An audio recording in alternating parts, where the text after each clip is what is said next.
Pokalbis su dienos svečiu.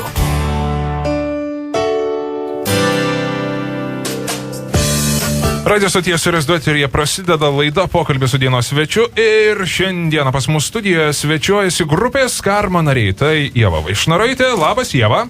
Labas. Kazimieras Likša. Sveikas, Kazimierai. Labas. Taip pat Gediminas Volkas. Sveikas. Ir Tomas Mosteikis. Sveikas, Tomai. Gerą dieną. Na ir paskutinį kartą Rezduoterėje pas mus svečiavotės, jeigu gerai menu, prieš pusmetį bandžiau suskaičiuoti, iš ties nemažai laiko prabėgo ir per šį laikotarpį nemažai ką nuveikėte. Ir visų pirmiausia, pakalbėkime apie jūsų pirmąjį studijinį albumą Užsimerksiu. Tada apskritai, koks buvo publikos ir jūsų pačių verdiktas apie šį albumą?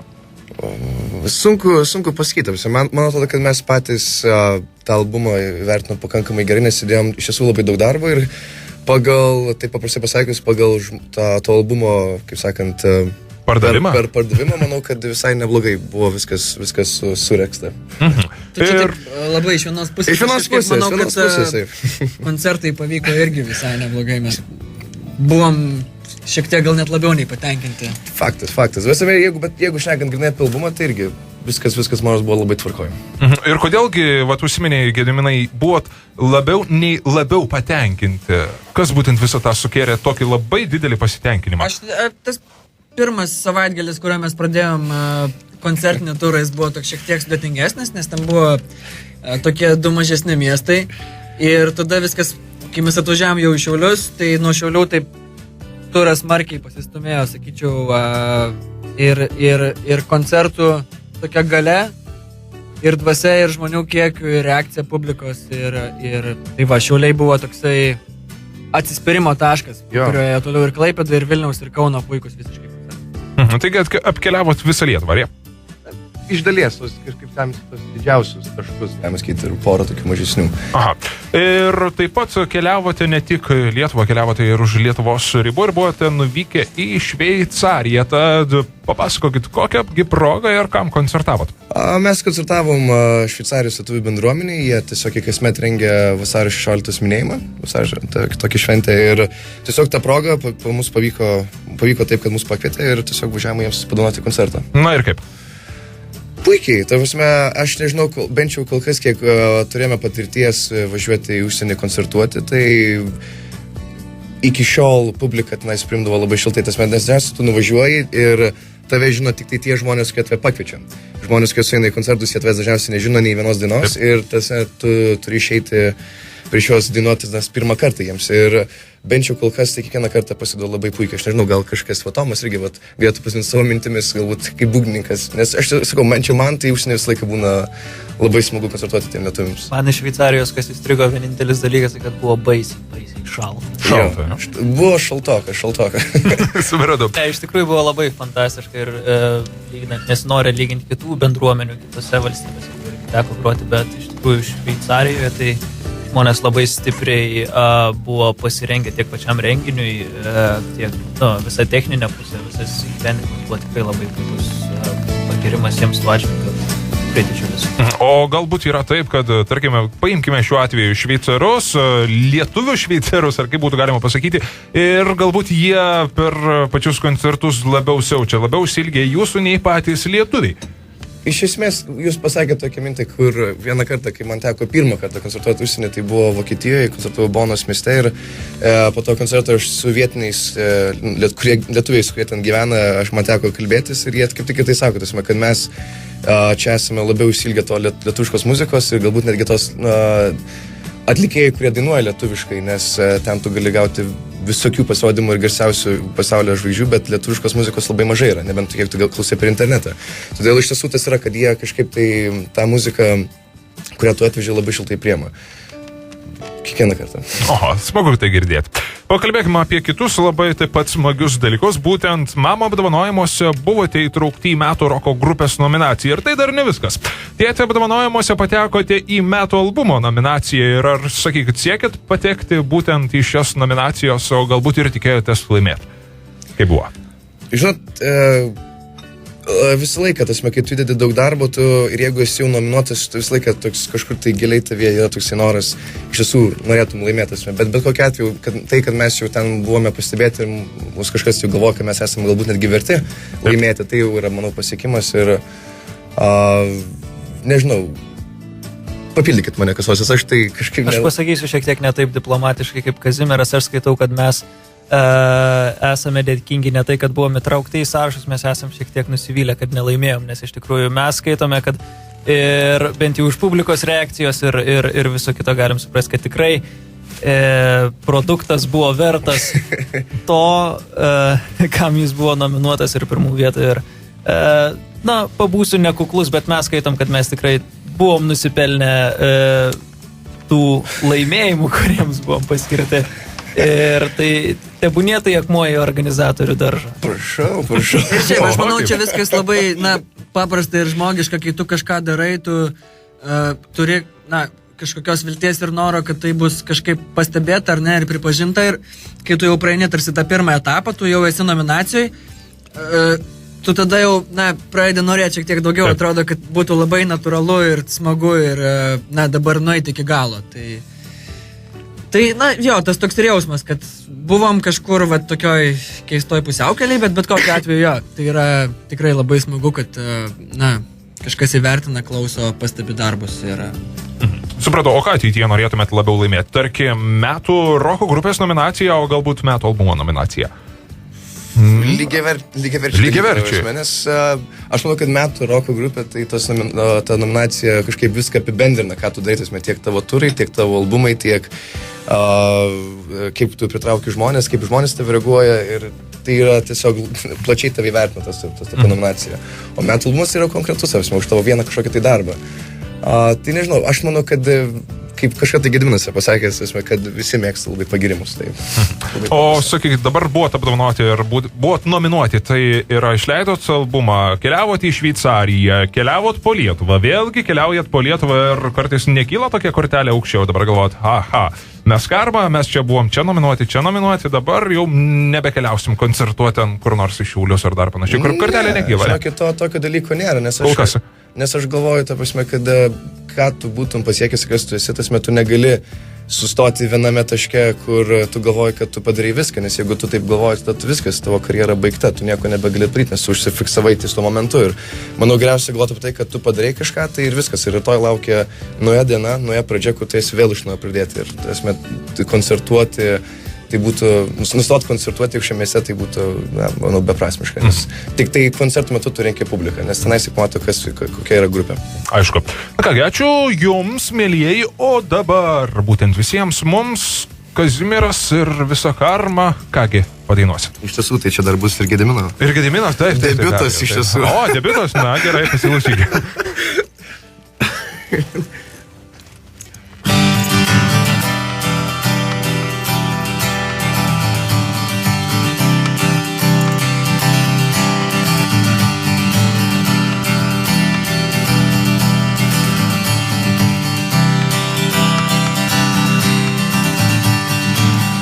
Užmašties tyla, po tylos tamsa, o tada mirtis ir paslaptis, kur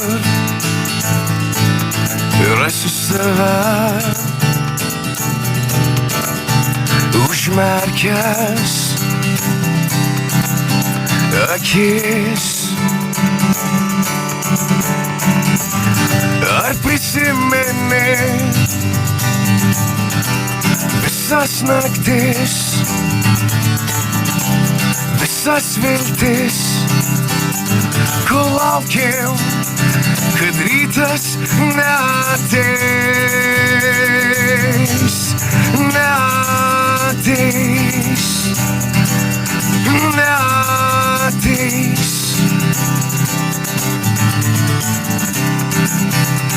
Prašau tik neužmiršk.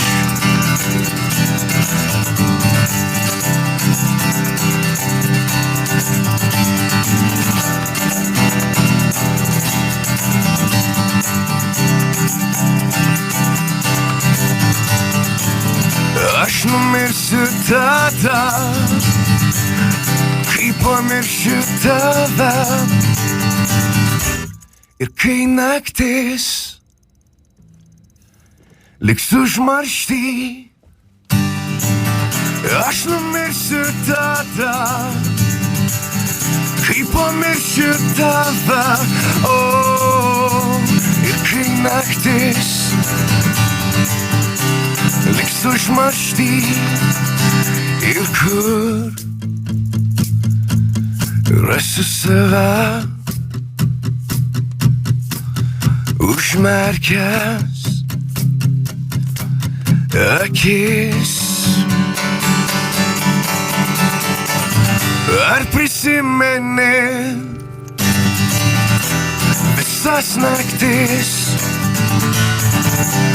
visas viltis, kol laukiam, kad rytas neateis, neateis, neateis. Prašau tik neužmiršk, neužmiršk, tik neužmiršk.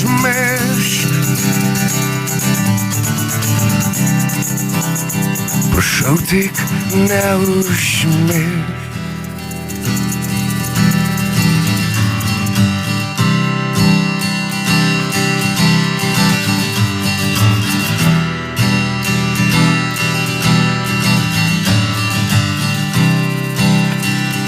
Prašau tik neužmiršk. Pokalbis su dienos svečiu.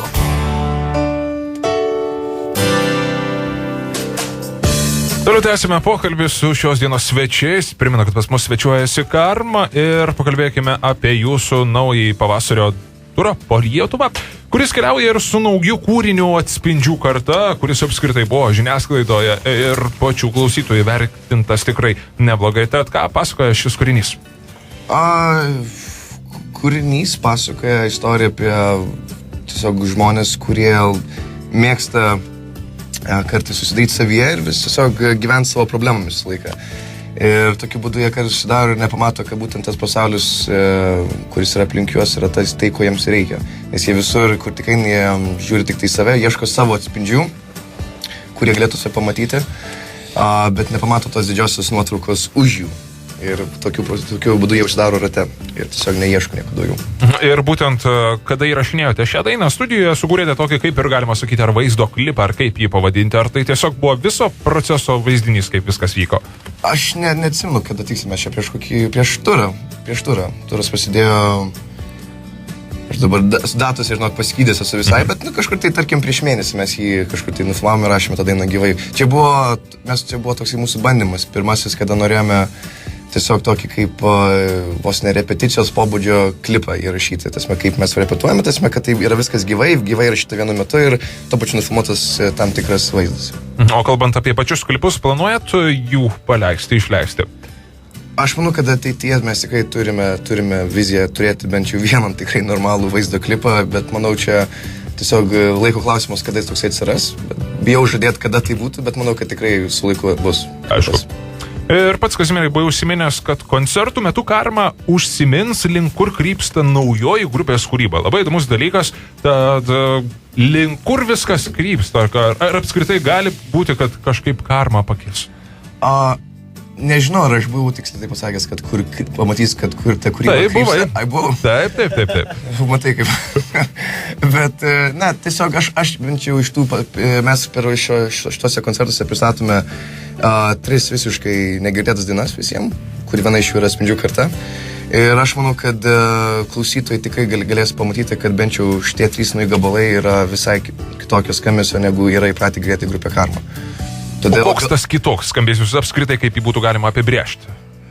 Ar nelabai ir įmanoma? Man tai labai sunku, aš kadangi, žinai, kai aš groju grupį, iš jau 4 metai, tai aš žinau, kaip mes skambėjom prieš tai, žinau, kaip skambėjom prieš metus ir dabar žinau, kaip mes dabar skambame. Tai yra visiškai skirtingi etapai, skirtingas skambesys. Aš nežinau, gal kažkas man padėtų, Tomai, gal padės įvardinti, kaip mes dabar šiuo metu skambame. Na, tai natūraliai, jeigu tai paprastai įvardinus, aš sakyčiau daug energingiau ir galbūt šiek tiek pikčiau, lyginant su ankstesnė kūryba.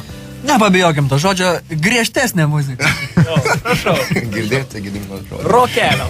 Aha, supratom, nu ta kad, paklausykim dar vienos kūrinio, ar ne? Gerai, paklausykim. Ir ką šį kartą atliksiu? Šį kartą bus viena iš tų naujų dainų, bet jinai bus tiesiog tokioje akustinėje aranžuotėje. Vadinasi, Kelias į save. Na, prisijunkite prie manęs.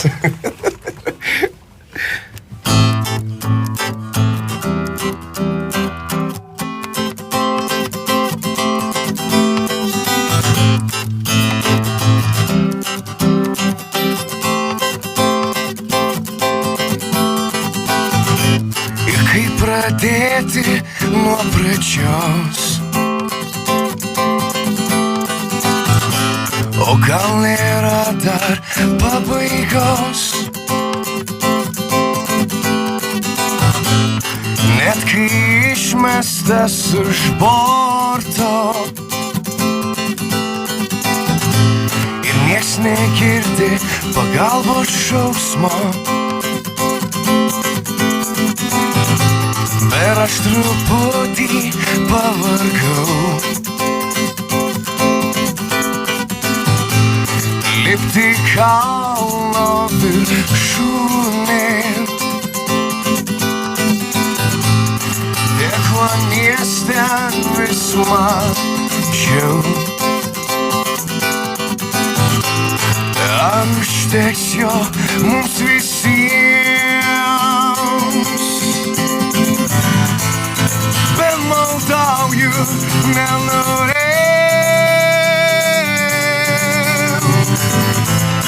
Bet trumpam dar pasėmė. Ir nors viršūnės nebėra,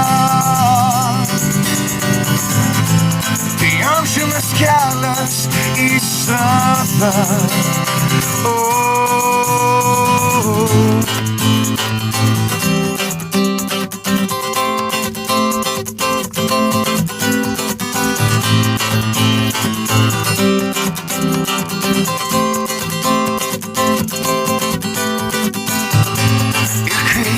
Pabaiga arti, viskas aišku, lyg veidrodį. Visa tai, kas tu esi, ir ką palikai praeitį. Bet maldauju, nenorėjau. Ir bet trumpam dar pasėlėt. Ir nors viršūnės nebėra, tai amžinas kelias į save.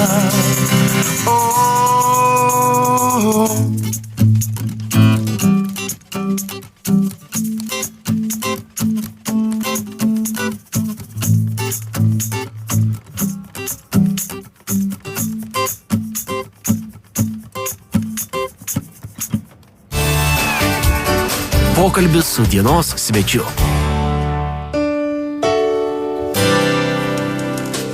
Laida po truputėlį baigėsi ir lieka keletas paskutiniųjų klausimų, tad pakalbėkime apie tai, kasgi artimiausių metų laikų laukia šiauliečių. Kaip žinia, kaip nežinia, koncertuosite Šiauliuose ir ne vienoje, o 2 vietose. Tad pirmoji jų Coffee Inas. Tiesa, jo, kofeinę surengsim tokį, nežinau, pavadinkim akustinį, net ne koncertą, tiesiog kelių dainų tokį trumpą pasirodymą, nes su kofeinu kažkaip visą laiką mes gerai sutarėm, niekada tie keliai nesikirto, bendraujam, draugaujam, jie padeda mums su reklama ir apskritai smagi kompanija. Tai... Skani kava. Tai jo, grosim Šiaulių kofeinę, 18 val. Kelis akustinius kūrinius. O 22 val. Keliausit į Pogo barą, taip? Taip, bet jeigu aš neklystu, tai koncertas yra 23 val. 23, jo? Prasidės. Nes dažniausiai, kaip suprantu, mes spėt, kad koncertas 23. Bet žodžiu, Ateikit 22, bus ką veikti. vis tiek, nepasiklysit. Aha, taigi šio koncerto metu, būtent kalbant apie Pogo barą, ką išgirsim naujų kūrinių? Taip, kas be ko, išgirsite tikrai, bet, kaip jau minėjau, 3 naujus tai tikrai išgirsite. Ir nežinau, kas iš jūsų žadėjo, bet žadėjo koncerto metu ir staigmenų.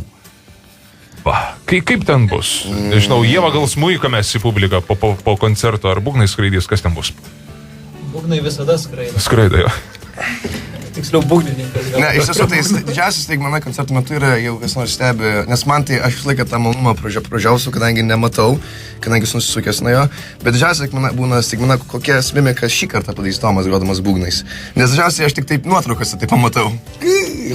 Kas nors išsikreipusios, bet ne, iš tiesų tai didžiausias staigmena tai bus tikriausiai tos būtent naujas dainos. Jau esu tai išdavėm, bet čia bus tikriausiai, nes mes laiką laukiame, kada. Nes jau tikrai ilgą laiką grojame tik tais jau gablus, kuriuos mes jau grojame kokius 1,5-2 metus ir norėjus kažką tai naujo. Ir vat pagaliau pradėjome po truputį ir jau yra 3 nauji gablai, kuriuos tiesiog nekantraujame parodyti visiems. Tai yra 3 kūriniai, o kadagi planuojate išleisti savo antrąjį studijinį albumą?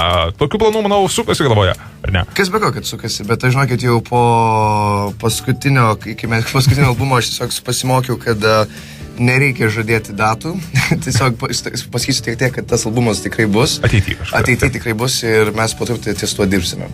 Supratau.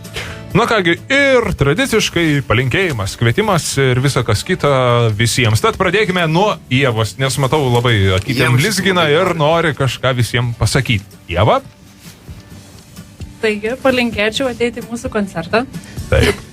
Ir šiaip pavasario, gražaus, šilto ir kad daugiau jokio sniego ir visa kita. Bent jau aš to norėčiau. Ačiū tau. Ką palinkės gimtajam Šiaulių miestui Tomas? O, aš tai labai tikiuosi, kad sutiksiu daug draugų, nematytų 100 metų ir tikiuosi, kad manęs nepamirš, pamojuos ir akim pamerks Dainius mane nesuoti. Čia toks palinkėjimas. Čia panelė. Aš jums noriu palinkėti, jūs pažiūrėkite mane. Aš linkiu, kad ateitų į koncertą. Ne, iš tikrųjų, mes kaip tik važiuodami su gitaristu Laurinu, jis man bandė prieštarauti, bet ilgainiui vis tiek pritarė, kad Šiauliai yra... Nenorėčiau užeisti kitų miestų, aišku, bet aš šiandieną toksai kategoriškas neįvardinsiu, bet po Vilniaus matyt geriausias miestas Lietuvoje vis tiek turinti savo vaibą ir publiką ir žmonės čia tikrai labai fantastiški, man visuomet malonu čia grįžti. Lietuvos Liverpoolis šiek tiek. Visiškai tiksliai įvardinta. Tai va. Maestro. Tai va, supratau. Tai dabar mes dabar kas bus? Mes dabar grojam? Taip. Tebūnie, tai paskutinis kūrinys. Gerai, tai palinkėjimas. Palinkėjimas ir bus tokia daina, kuri vadinasi Nušvitimas ir aš tikiuosi, kad visiems ateis tas metas ir tikiuosi, kad gal kam jau atėjo, kada puikiai suprantate, kas jūs esate ir kas jūs norite būti. Tai lauksime šiandien vakare.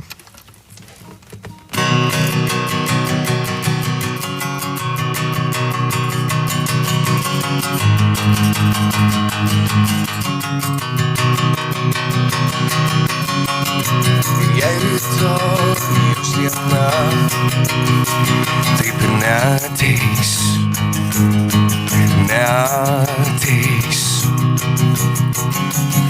nejaugi viskas šiandien taip ir pasibaigs.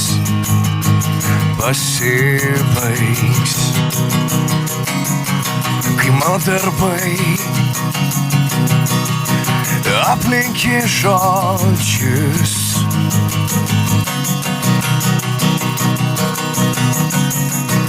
prarasta tai, kas tikėjau, kad nepražus.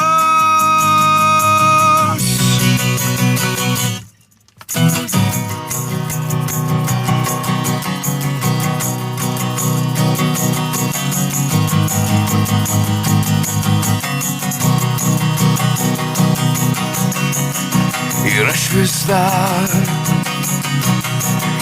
vienatvės bijau.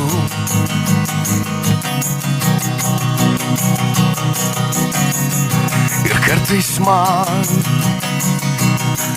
neaišku, už ko laikos ir visas spalvas per savo prizmę baltai matau. Nes man šitam pasauly visko per daug.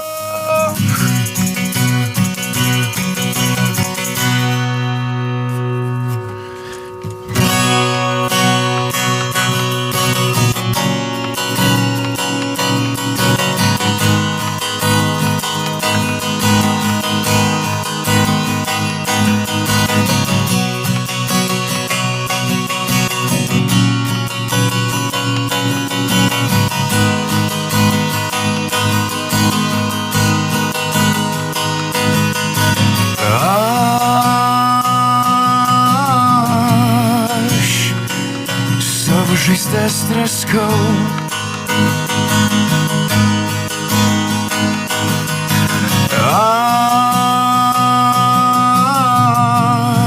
Aš ir vėl bandau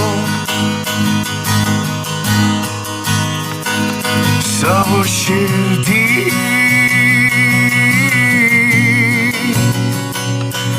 ką nors pajaus.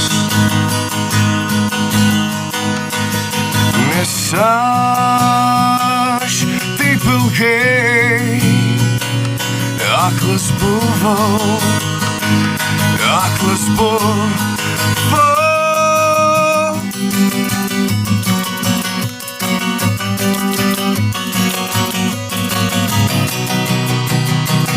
Ir visas spalvas per savo prizmę baltai matau. Nes man